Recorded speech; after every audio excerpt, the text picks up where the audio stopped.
lokacin sallah.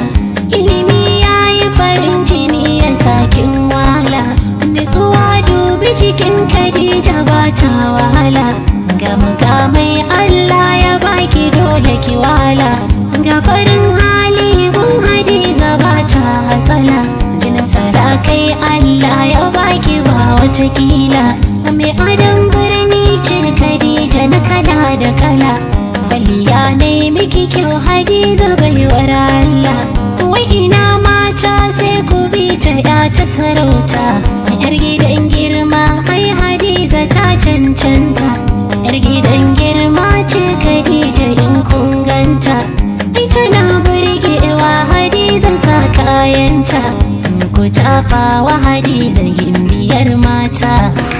A karanta a halinta dubi yar gata, sai ku miƙe ku biyo ta karku kyale ta. Sarauta an bata ba a kwace ta, ga wadata an bata ba a raina ta. Ga kirari na Hadiza ne wa waƙata, mace ce amma gimbiya cikin mata. Sani yar lele rabbana ya inganta, yau ina waka ta Hadiza san kowa. Mai kamala fuskar ta ga ta kyakkyawa, ga Hadiza ta zo a daina bin kowa. Haraka ta zauna a dinga gaidawa.